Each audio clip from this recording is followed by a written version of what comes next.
Hello everybody, hope you're having a wonderful day. And this, hopefully as you can see, is lesson number 12 in our dive into the wonderful world of musical theory. And today we're going to be talking about something called the grand staff. Now, the grand staff, this lesson in general is not too important. It's not nothing, no breaking um, breaking new concept I'm going to be introducing today, but I did want to take some time out to talk about the grand stuff because it allows me to do two things. Number one, it allows me to place more emphasis on the linkage between the treble and the bass clef, and number two, it allows me to further emphasize the bond and talk about multiple staffs or parallel staffs, which is something I did want to get to. So with that being said, let's jump into the lesson. So far we've been talking about one line of music, right? And this would maybe correspond to one musician or one singer, or at the very most, a group of musicians playing one part of music. But now I want you to picture how we would write down music where one person or one musician is playing one part and another musician is playing another part, and at the same time it's a combination piece. And while you might think that that's a very weird circumstance, something we wouldn't have to account for, it really is not in the world of music. I'll give you a very clear example. So what about a violin duet where one violin is playing one part and another violin is playing another part at the same time, and only together does it sound like the full violin duet? That's one example. Another example is a choral piece or a choir. Contrary to what it may look like, a choir usually has many different parts. So each singer in the choir may be singing a different part, or each group of singers in the choir may be singing a different part. And only when they sing it all together do you get the full choral piece. That's another thing to keep in mind. And even in one instrument on the piano, the right hand is playing something and your left hand is playing something else. Two different, completely different parts of music, but only when you play them together do you get the full piece. And it's in situations like these where we use multiple staffs to write our music. And the grand staff is one of the most famous of these multiple staff configurations. So the way in which we do this is we have one part of music written on one staff and another part of music written on another staff.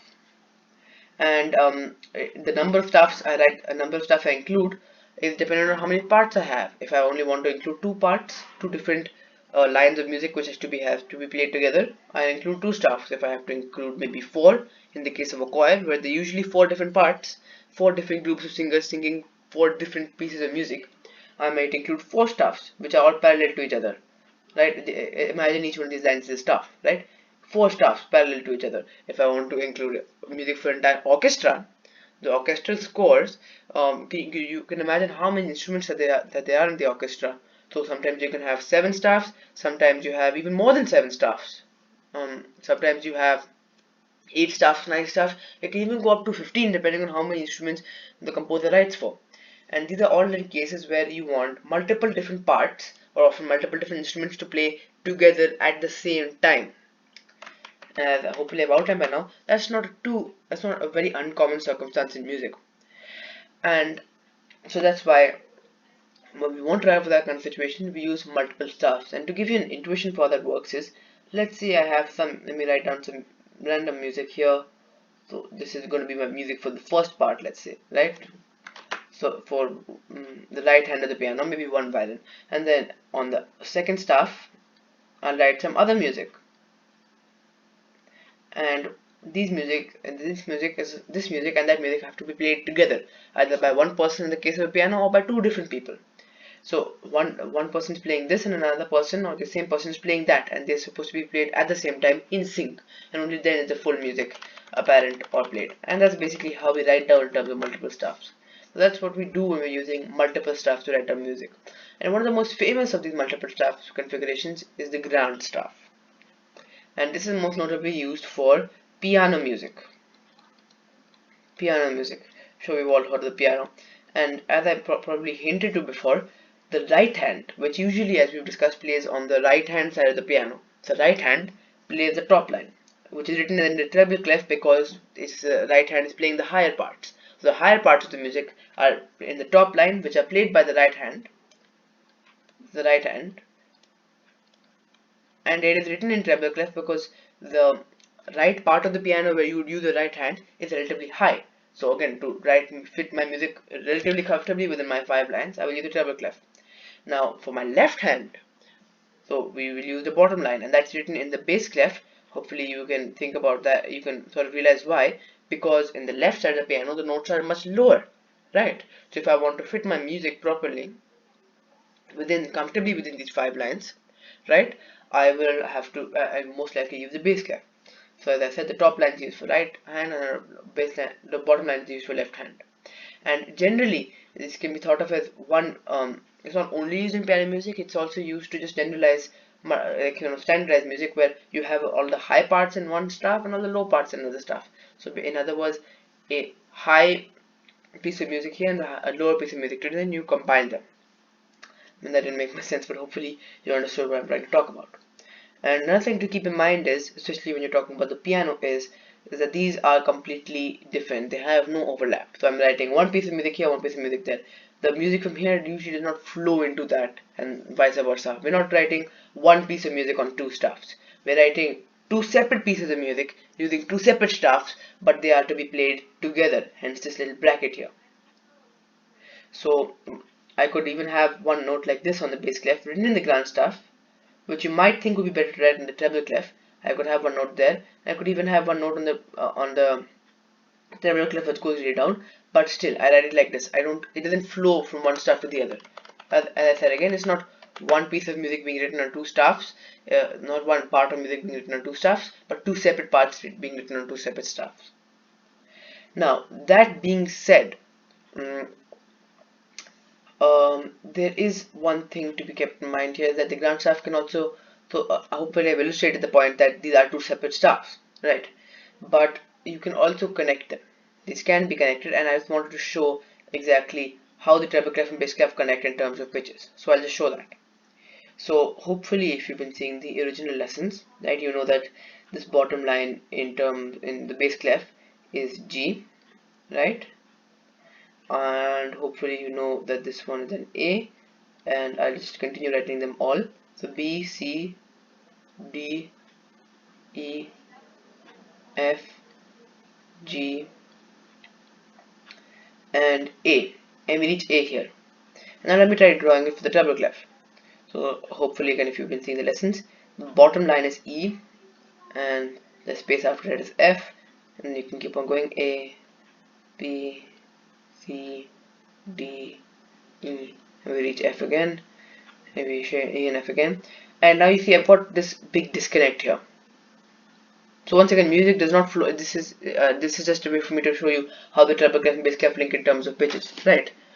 So there's a big gap here, and as you can see, I've got one A here, one E there, and there are in fact 3 pitches that come in between A and E. There are 3 pitches that come in between A and E. That would be namely B, C, and D. And if you notice, if I write B, C, and D, I have, in the space between them, I have essentially connected these in terms of pitches. And perhaps you already had this intuition, because I've really heavily hinted it throughout my other lessons, especially in the articles I've included. But yeah, this is how the bass clef and treble clef link. So the highest note on the last line in the bass clef is an A, and then there's these pitches in between, and then you start on an E. This is how it works. So now with this link being established, sorry, I erased some of this off screen. So with that link being established, I'm going to actually try to place notes so we can sort of draw this link between them. So if I place a note which lies on the top line on the bass clef, last line, that is A. That pitch would be A, for those of you wondering. And let me try placing one on the bottom line here. And remember, since we're writing on a treble clef, that's going to go up.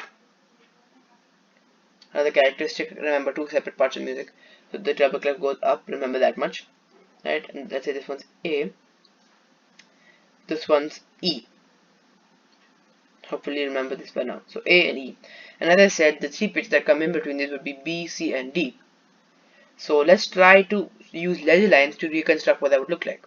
So the pitch that comes directly after A would be B, and I'd write that on the space that goes above A, like that. And similarly, let me write that down here, B. And similarly, the one that goes just below E would be the space below the last line. This is the space that comes above the last line. This is the space that goes below the first line of the treble clef. That will be D. Let me make it slightly more clear. D. And now you can hopefully see that one legend line below the treble clef and one legend line above the treble clef and one legend line above the bass clef. My bad. One legend line below the treble clef and one legend line above the bass clef is going to be the same pitch, that hence being C.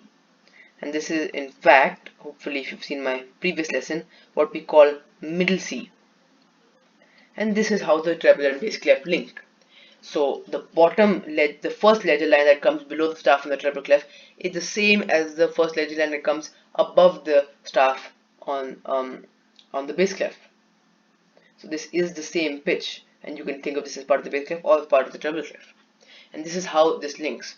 So for example, this pitch right here, this this A, is exactly, you can count it out, 1, 2, 3, 4 in terms of natural pitches, 4 pitches lower than the D that comes here, or 5 pitches lower than the E that comes there.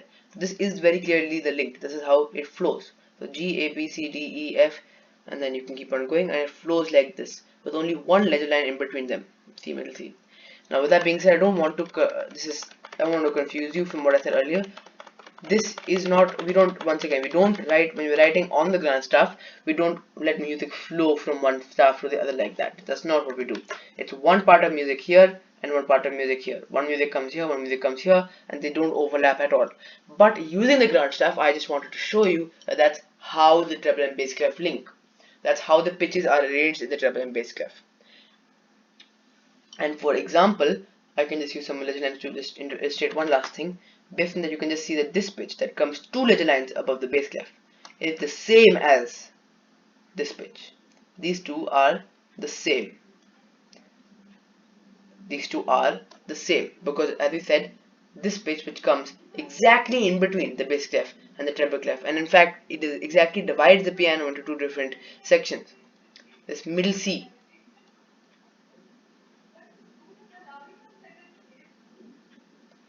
is common between them. There's one legend line above and one legend line below. Anyway, that's all I really wanted to cover. Once again, I've been sort of producing slightly more weirder lessons now, slightly less content based, but there's some concepts I did want to address at the end of the day. So hopefully you found this lesson helpful. If not, no problem. I'll always link some resources in between. There's no real practice you need to do with this. I just want to illustrate how it links. Once again, it's one piece of music here and one piece of music there, and that's how we have parallel staffs. Regardless, I just wanted to introduce this idea of parallel staffs in this lesson and talk a little bit about the grand staff. With that being said, next lesson will be the end of our basic dive into pitch. So I would end our basic dive into pitch, and following that last class, we will be actually doing a case study and trying to read some more music like we did in the beginning. After having finished that, we're going to move on to duration, and we're going to talk about what notes are, contrary to what these little things are, and what are the different types of notes, and how long to play music, what are time signatures. All that good stuff is coming up in the lesson after this one. Anyways, that being said, hopefully you found this lesson helpful, and I'll see you next class. Bye.